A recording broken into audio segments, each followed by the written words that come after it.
Episode 3 of Blue Planet 2 is called Coral Reefs, and in this episode we explore the coral reefs. So we open up with cuttlefish. We basically see a cuttlefish hunting crabs.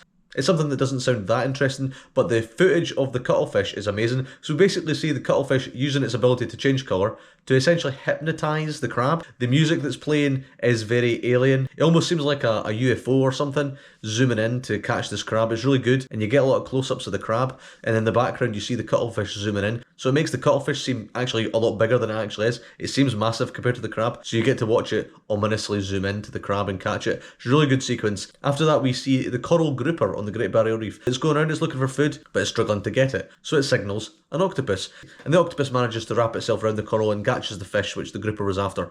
And this highlights the very strange alliance between the two species. Again, two very different species that are hunting together, and you do really see that the grouper is actually signalling the octopus. It's very obvious what it's doing. It changes colour and everything. And you see it works both ways. Sometimes the grouper gets the fish, sometimes the octopus does. So in theory, both parties really do benefit from this. And I don't know how widespread this behaviour is, but it's widespread enough that obviously people knew about it.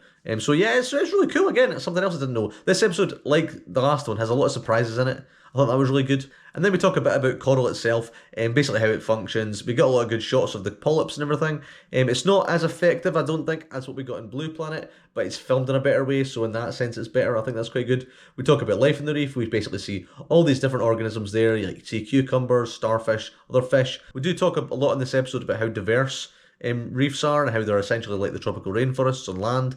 And this is the sequence that really highlights that. It doesn't focus on a specific animal as such, it just shows you the diversity that's at the reef, and that's really good as well. Then we move to the Middle East, where the warmer conditions have allowed reefs to really proliferate here. It's really cool. We spend a lot of time with bottlenose dolphins here. We basically see a load of adolescent dolphins playing games by catching bits of coral and dropping them. It's quite fun. It's just showing them playing, essentially. Again, bottlenose dolphins are always charismatic animals. They're always nice to see. This is the second bit of footage we got from them in this series, and I liked it just as much. I thought it was quite fun to watch. It's quite good. We also see turtles. So the green sea turtles is great. We see this female green sea turtle swimming to this rock, and the music's really good here. It really feels like it's on a quest. It's great. The shots of the turtle as well. I mean, I don't have to say the shots are great in this series. And we see it going to this rock where there's a big sort of gap where loads of little cleaner fish come out and clean the turtles. But this also attracts a lot of other turtles, so there's a lot of competition for this prime spot. And you see turtles fighting each other. I mean, turtles fighting isn't something you expect to see, but I always quite like it because it just feels so weird. It's not something you expect, but it does kind of feel pretty brutal. They do properly go for each other. And this one female turtle, she goes away, sneaks off, and then comes back to reclaim her spot. That's quite cool. I like that. That whole turtle sequence was great. And the ending shot of just the female on top of the mount as we zoom out, and it's just this really grand spectacle. It's like something out of Finding Nemo or something. It's really cool. And then we look at whirlpools. This is basically just to highlight the distribution of nutrients around the coral reef. And we see that when conditions are right, a lot of manta rays come in. And we see all these manta rays come in when the nutrients is there, eat all the stuff. It's great. It's not particularly, mind-blowing, the footage here. It's just nice to see manta rays. The footage of them from above is great. Manta rays are a bit like bottlenose dolphins in that everyone kind of likes them. So seeing them on screen is always great. And yeah, I really like that. So it's pretty cool. Then we see Night on the Reef. Night on the Reef is something that's been done a lot. We usually see the sharks come in, to take the fish. It's all fine. We've seen it before though. And in this sequence, we see a lionfish going after a smaller fish. And you're kind of like, okay, that's a bit different. That's something. But then the lionfish gets taken.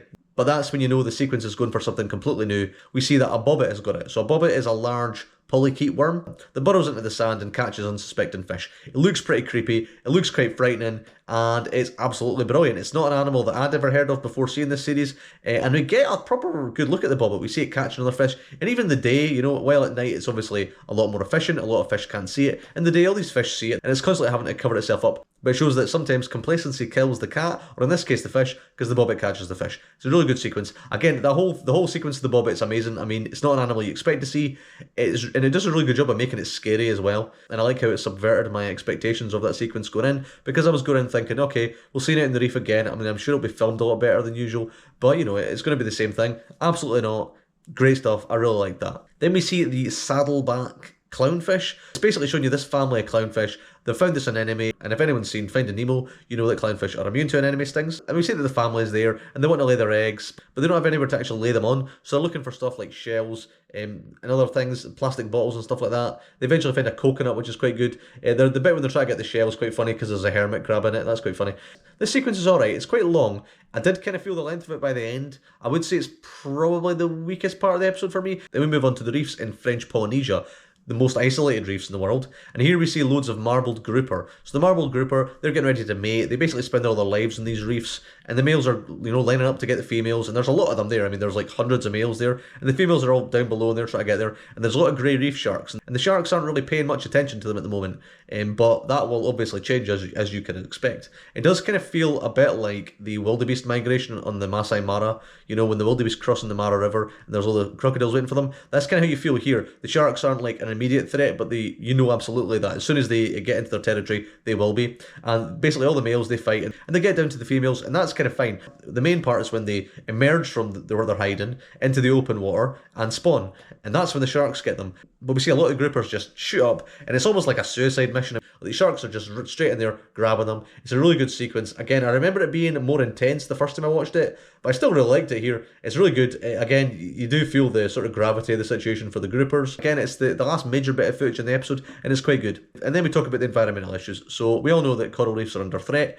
We know that coral bleaching is a real thing. This episode did a really good job of highlighting how bad coral bleaching is. I think showing you the before and after clips of the same areas of the reef after coral bleaching's occurred is great. What I also think is really effective is that it shows you the bleached reefs with the cast and characters of the episode. Like you see the tuskfish from the first episode, the grouper and the octopus, the turtles.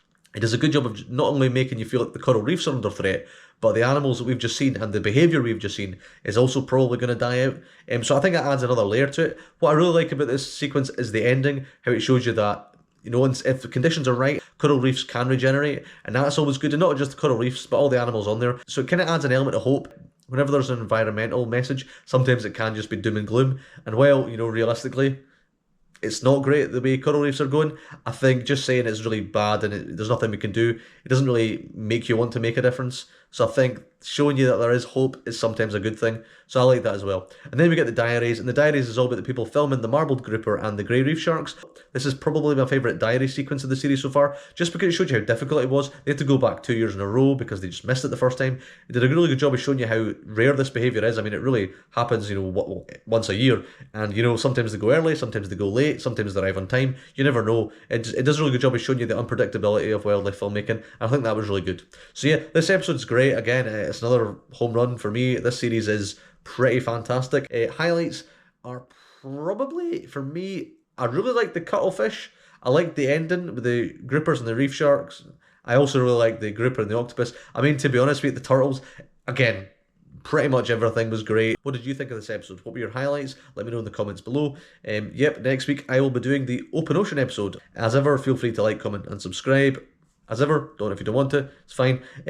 I'll see you next week, and goodbye.